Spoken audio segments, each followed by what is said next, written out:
Hi friends, நாம் இன்றைக்கி பார்க்க போகிற ரெசிபி நல்ல ஒரு மட்டன் கிரேவி தான் பார்க்க போகிறோம். நான்வெஜ் ரெசிப்பியில் மட்டன் கிரேவி பார்த்திங்கன்னா நிறைய ப்ராசஸ் இருக்கும், தனியாக வேக வச்சு எடுக்கணும் அப்படி இப்படின்வாங்க. பட் ரொம்ப ஈஸியாக குயிக் ப்ராசஸில் ரொம்ப டேஸ்டியாக பேச்சுலர் கூட அருமையாக செய்யக்கூடிய ஒரு மட்டன் குழம்பு தான் இன்றைக்கி பார்க்க போகிறோம். ரொம்ப ஈஸியஸ்ட் மெத்தடில் ரொம்ப டேஸ்டியாக எப்படி பண்ணலான்னு பார்க்கலாம் வாங்க ஃப்ரெண்ட்ஸ்.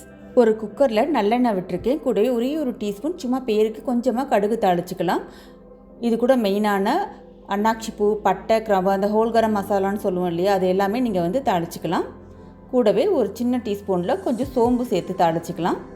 இது கூட வெட்டி வச்சுருக்கக்கூடிய ஒரு கப் போல் இருக்கக்கூடிய சின்ன வெங்காயம், பூண்டு, இது ரெண்டுத்தையும் சேர்த்து நான் தாளிச்சிக்கிறேன்.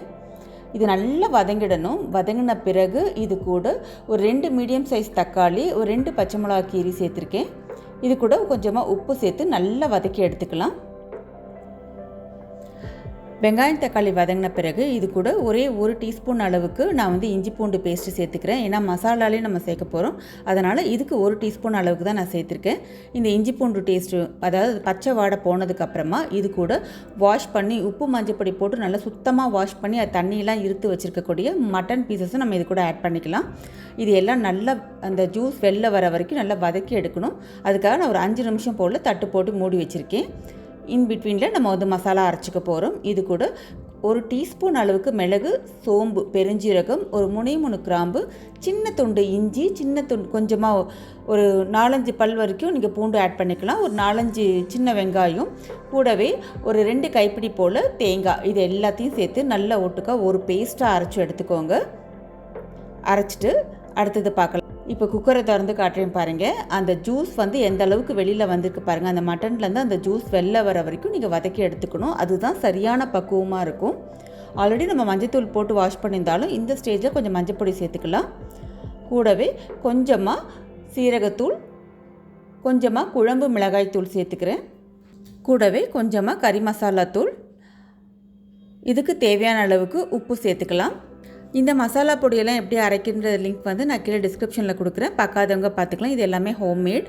ஸோ இந்த மசாலா பொடி எல்லாமே சேர்த்து நல்லா வதக்கி எடுத்துடலாம். இந்த மசாலாவுடைய பச்சை வாடை போனதுக்கப்புறமா இது கூட கொஞ்சமாக ஒரு 1 டேபிள் ஸ்பூன் பக்கம் நம்ம தயிர் சேர்த்துக்கிறோம். எதுக்காக தயிர் சேர்த்து வதக்குறோன்னு பார்த்தீங்கன்னா, இந்த மட்டன் பீசஸ் ரொம்ப சாஃப்டாக டெண்டர் அண்ட் ஜூஸியாக வரும் உங்களுக்கு, அதனால தான் இது சேர்த்து வதக்குறோம். இது எல்லாமே சேர்ந்து அதுலேருந்து எண்ணெய் பிரிகிற வரைக்கும் லோ ஃப்ளேமில் வச்சு நல்லா கம்ப்ளீட்டாக வதக்கி எடுத்துக்கோங்க.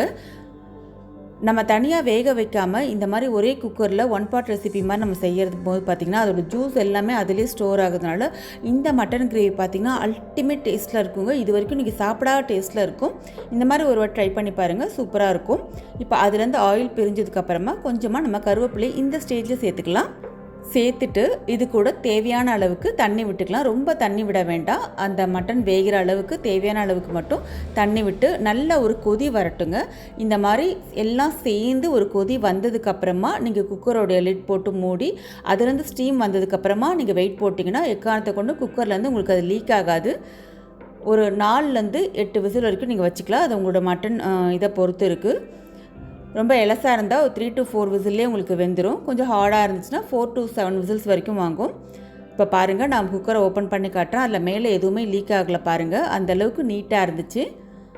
இப்போ விசில்ஸ்லாம் முடிஞ்சதுக்கப்புறம் பார்க்குறோம் எவ்வளோ அருமையாக வெந்திருக்கு பாருங்கள். ரொம்ப டெண்டராக சாஃப்டாக இருந்துச்சுங்க. நம்ம அதை தயிர் சேர்த்து வதக்குனால ரொம்பவே சாஃப்டாக இருந்துச்சு.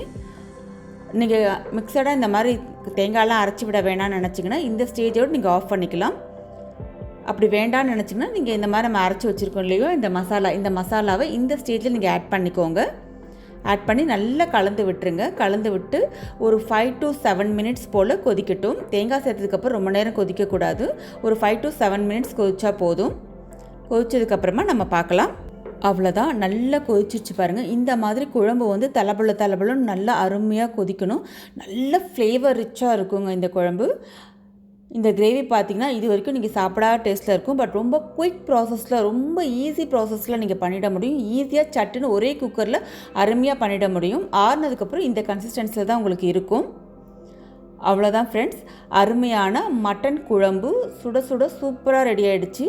பேச்சுலர்ஸ் கூட ஈஸியாக பண்ணிடலாம். ரொம்ப ஈஸி வேயில் பட் டேஸ்டியாக இருக்கக்கூடிய மட்டன் கிரேவி இதே மெத்தடில் நீங்களும் செஞ்சு பார்த்துட்டு எப்படி இருக்குன்னு சொல்லுங்கள் ஃப்ரெண்ட்ஸ். தேங்க்யூ, பாய், டேக் கேர்.